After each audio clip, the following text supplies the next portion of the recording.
Hi, my name is Jem, and we're going to talk about mental health issues and concerns of the Indigenous population in Canada. Indigenous peoples in Canada refers to First Nation, Métis, and Inuit peoples. In 2016, over 1.6 million people are identified as Indigenous, making up 4.9% of national population. There are three categories of Indigenous people in Canada: Inuit, Métis, and First Nations. First, the Inuit primarily inhabit the northern regions of Canada.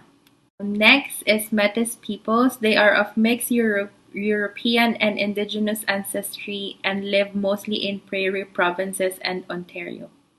Lastly is First Nation. They are the people were the original inhabitants of the land that is now Canada. The Indian Act is the principal statute through which the federal government manage a variety of issues concerning Indigenous affairs. All Indigenous people in Canada are protected by Section 35 of Constitution Act 1982, which enshrines Indigenous rights. As I've mentioned earlier, the Aboriginal population in Canada is young and growing, with a growth percentage of 42.5 in 2016. According to research, Indigenous people globally suffer a disproportionate burden of mental illness.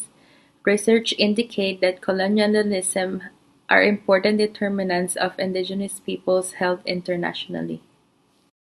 Despite the abundance of health in Canada, research inequalifies the morbidity and mortality rates of Indigenous people that has little research focusing on mental health. Indigenous population have faced much historical trauma due to colonization, cultural suppression, and historical oppression. According to research, there is a significant disparity in the health of Indigenous people compared to non-Indigenous. Indigenous people suffer more from poor mental health and higher rates of suicides. Indigenous mental health is defined as relational, strength and security from family and community. It is an indigenous tradition, laws, and customs that are practical application of the philosophy and values of the group. So now we're going to talk about incidence of mental health disorders worldwide. According to Ricci and Rosser, the latest estimates of mental health disorders, prevalence, disease burden rates, and mortality impacts across the number of disorders. It's observed that mental health and substance use disorder are still significantly underreported. Improving of awareness, recognition, support, and treatment for this range of disorders should therefore be an essential focus for global health. According to research, it is well known that Aboriginal people of Canada face a unique set of mental health challenges.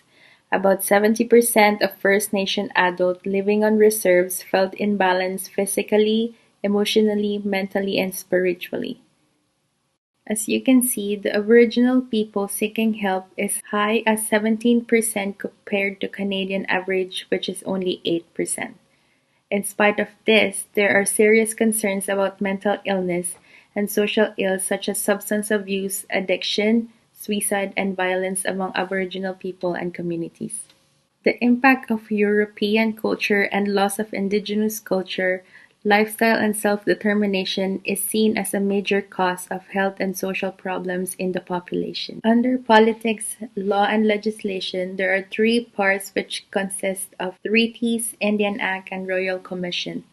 Treaties talks about serving people to reconcile pre-existing Aboriginal sovereignty to define Aboriginal acts. Indian Acts indicates how reserves and bands can operate and defines who is recognized as an Indian or First National peoples as individuals.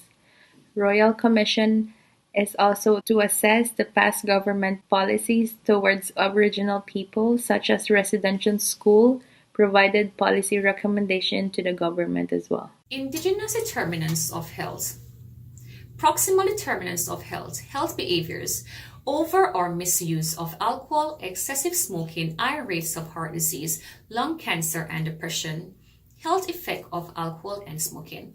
Poor prenatal care, such as drinking and smoking during pregnancy, linked to poor physical, emotional, and intellectual development among Aboriginal children. Physical environment, lack of affordable housing resulting overcrowding among First Nation and in unit groups resulting in family tension and mental health problems, homelessness, remote rural communities isolation, poor sanitation and waste management, unsafe water supplies. Employment, income, and social status, high rates of unemployment, scarce economic opportunities, poor housing, low literacy, educational attainment, and limited community resources.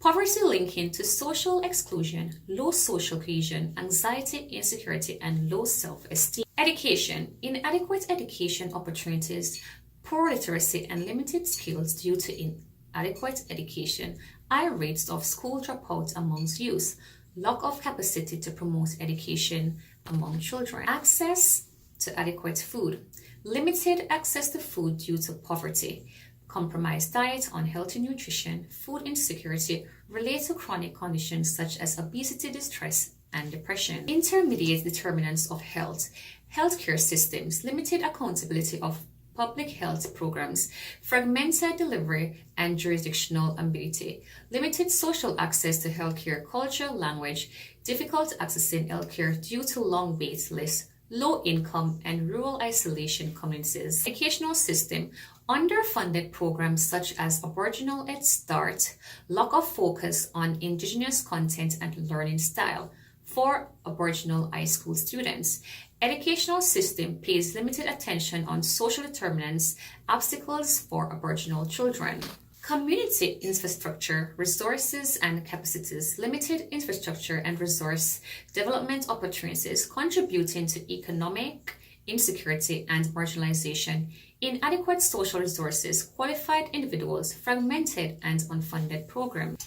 Environmental stewardship, no longer permitted to share in profits from extractions of natural resources, contamination of wildlife, fish, vegetation forces aboriginal people away from natural environment. Culture continuity, traditional intergenerational connectedness, engagement of elders pass on traditions, declining use of traditional language. Distal determinants of health, culture oppression and displacement, disengagement from ancestors and culture, historical trauma from attending residential school, dislocations and disruption of traditional practice, racism and culture exclusion. Exposure to racism and social exclusion leads to vulnerability to illness, alcohol and substance abuse, low levels of self-esteem, self-determination, influences all other determinants including education, housing, safety, and health opportunities,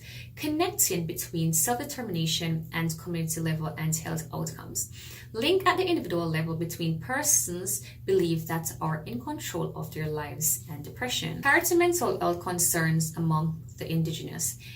Interpersonal violence, suicide, child abuse, alcohol, drug abuse, independence, gambling, and antisocial behavior. Mental health issues and concerns of the Indigenous population in Canada. Depression. Indigenous people in Canada, like in other regions worldwide, suffer from disproportionate burden of mental illness. This burden of mental illness contributes to the high prevalence of depression amongst these Indigenous people in Canada. First Nations have been found 16% First Nation adults on the reserve experience more depression in comparison to other Canadians. Depression among the Inuit are although significantly lower than the Canadian average, with only 3% of Inuit people experiencing major depression. Depression as although have been highly noted to highest amongst these Indigenous people throughout Canada in comparison with other Canadians. Anxiety and fear is also a mental condition that has been prevalent within the Canadian society. Anxiety and fear, which are non-mental conditions like to other conditions such as depression, have been highly noted among Indigenous people. Anxiety among Indigenous people is one that dates back to the colonial period and their subsequent grabbing of ancestral lands. Anxiety has also been experienced greatly among First Nations, then in Inuit and other indigenous communities. Suicide, among other conditions, has been the highest amongst indigenous people. First Nations have been noted to have suicide rates higher than the national average, while Inuit being noted at higher rates than both the national average and First Nations. In the spring of 2016, Piscut First Nation in Ontario declared a state of emergency after 11 young people tried to end their lives by suicide. This is such the case in regards to suicide cases. Suicide is one that has been attributed to multiple social and individual cases, from social inequity to poverty and lack of access to health care, among other issues. Suicide continues to be a prevalent issue among indigenous people with youths, and young people amongst the most affected by these issues, influencing many to end their lives. Alcohol and drug abuse is an issue that has been fairly foreign to indigenous people following the cultural discipline. Although of late, these are subsequently changed, with alcohol and drug abuse being an integral problem and issues in these societies. National data as relevant that First Nations, being amongst the majority of indigenous people, have reported a lower alcohol consumption of 65.6% than other Canadians.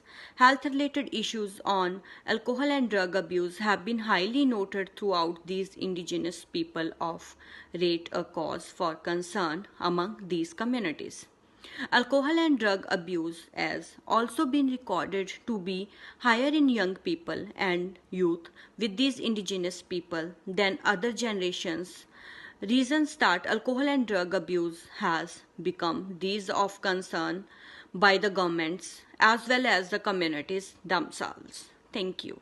Interpersonal violence is often a result of deeply held attitudes from colonialism that occurred centuries ago, which was passed on from generation to generation. Victims of these violence were often the young, unemployed, and the ones who lived in rural areas. As a consequence, victims become a domineering partner, mostly to female companions, engaged in heavy alcohol consumption and drug abuse. One of the reasons for interpersonal violence. It may lead to problems such as family breakdown, poverty, which then results into the vicious cycle of violence. Poverty, again, is another major factor for violence. In the perpetrator's mind, the lack of financial freedom and insecurity, alongside with their view that they were regarded as bad example, it may lead to displacement as a defense mechanism, especially to their partners and children. When violence occurs, the victims seek help from families, friends, crisis centers, and shelters. However, in the long run, they go back to the abuser and just keep their silence. The victim's silence may be the result of their mistrust in the police force, concern for the welfare of their children, belief that keeping their family together is more important, their perception that they have nowhere to go, and lastly, they do not want the public to be aware that they are being beaten by their husbands. Sadly, this accounts to 75% of unreported abuse. Outcome of violence to the Indigenous includes 1. Low self-esteem due to stigma. 2. Decreased sense of security due to constant fear of assault. Number 3. Poor parenting and social relationships due to the fact that they are drained emotionally, mentally, and physically after dealing with violence. Next, the emotional trauma of children may reflect low academic performance, harmful behavior from replication of the abuse, and family disloyalty. Next, alcohol and substance abuse. Yeah, it's the most common form, just to pacify the pain and suffering. is child abuse. A huge chunk, which is about 40% of the indigenous youth, reported that they experienced some form of violence. Mostly the victims were females, and they tend to be abused physically and sexually.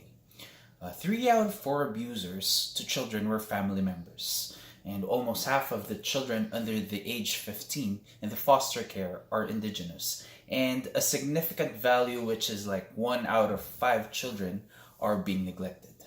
Neglect is the most common form of abuse to the First Nation children. Meanwhile, 1 out of 5 children also witnessed violence committed by a parent, step-parent, or a guardian. Gambling was considered a part of Aboriginal culture, although studies have found that the majority of the indigenous people consider gambling as harmful and immoral. Some indigenous communities regard gambling as a tradition, a pleasurable pastime, and an acceptable hobby when it is done in moderation. The indigenous population were considered twice to 4 times more likely to experience pathological gambling than mainstream Canadians, and it shows that 60 to 89% have engaged in the game of chance within the last year, mostly bingo, electronic machines, instant win, and lottery tickets. Factors that predisposes them to an increased risk of problem gambling includes experiences of racism, it's either physical, emotional, or sexual, and substance abuse, depression, and anxiety. Treatment-seeking behavior is limited by lack of awareness, addiction, peer pressure, denial, loneliness, and boredom. Intergenerational trauma. It is considered the root cause of most of the mental health concerns an indigenous could experience because it occurs from within, that when triggered, it causes a myriad of issues. This should be prioritized by mental health workers because by eradicating a step in the cycle of trauma internalization and expression, the prevalence of these concerns will significantly drop. So here is what happens in intergenerational trauma. When an indigenous individual is oppressed, he deeply internalizes the experience, tries to cope with it, but once accumulated, these aggregated negative experiences are unable to be controlled by the individual. He tries to channel it in different manners, such as through thoughts, beliefs, feelings, behaviors, and relationships, to again oppress other indigenous members because they believe that they cannot oppress other races due to their inferiority to them. Usually they oppress or affect next generation kin, such as children or nephews, either directly or indirectly. Then the cycle continues from generation to generation. This intergenerational process negatively mutates family values and parenting knowledge.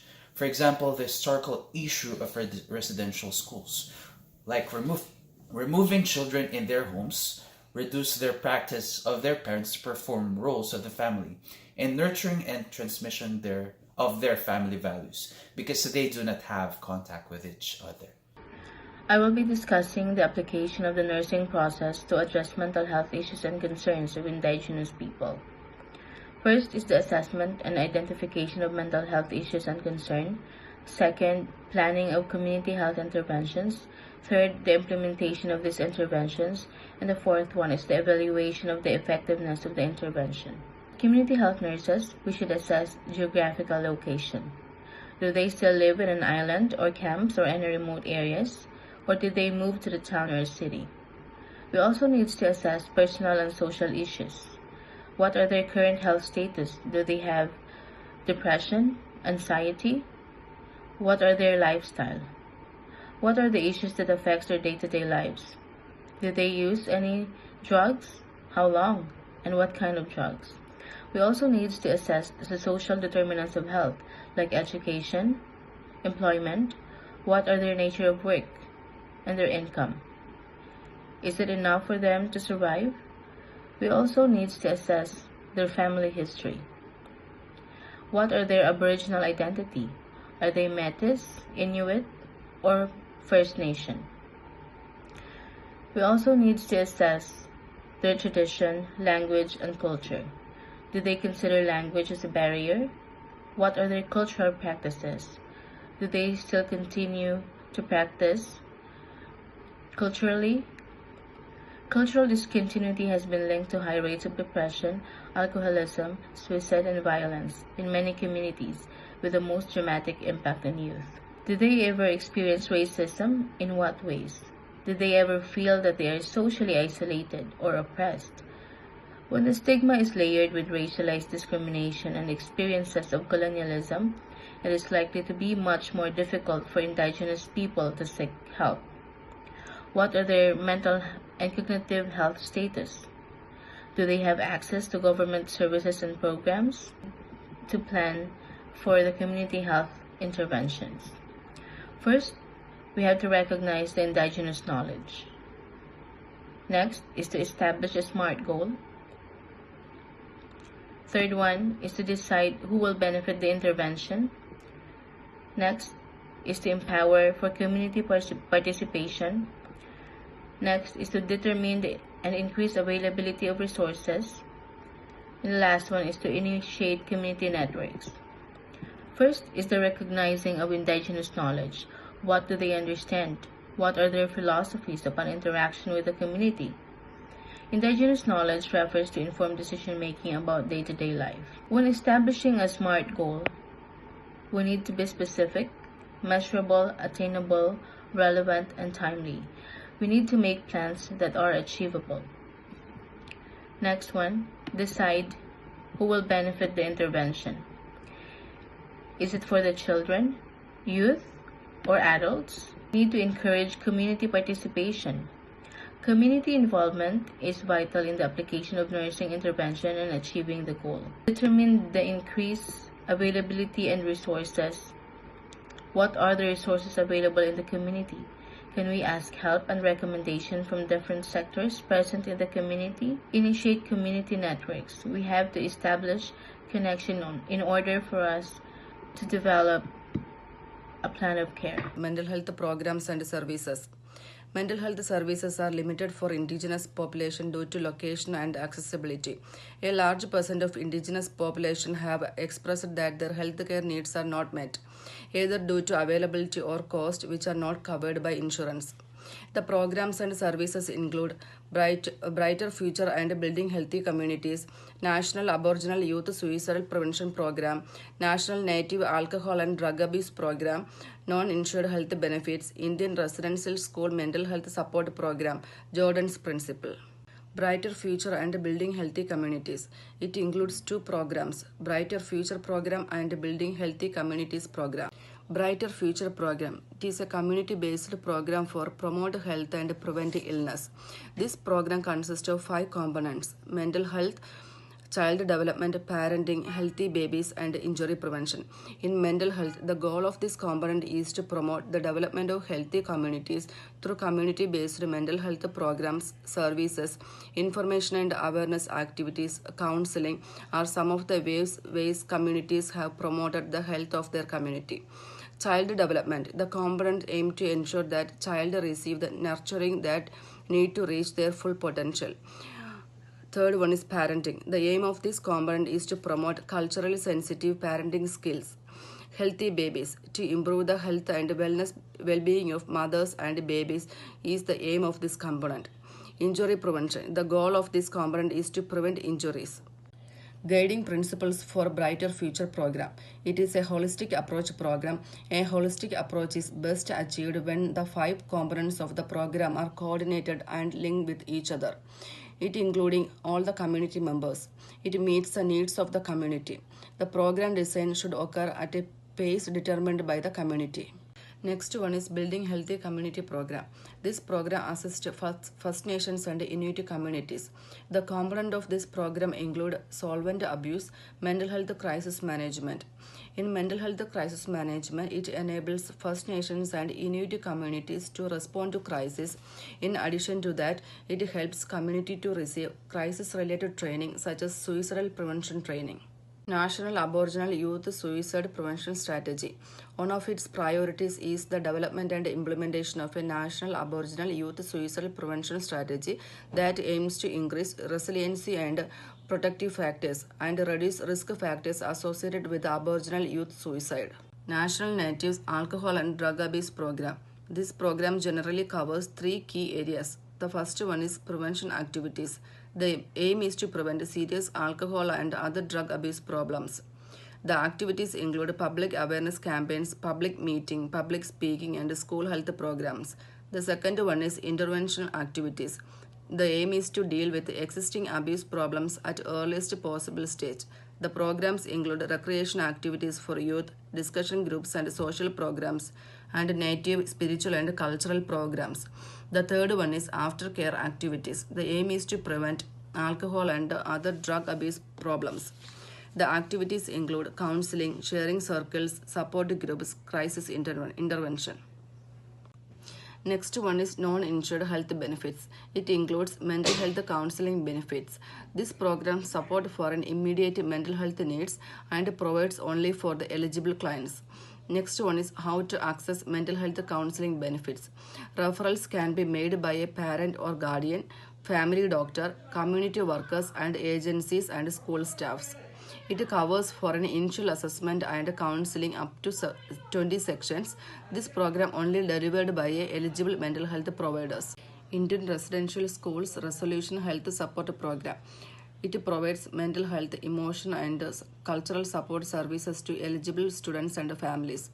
The services available: cultural support, emotional support, professional counseling, transportation, accessing health support, and coping with emotional reactions. The last one is Jordan's Principle.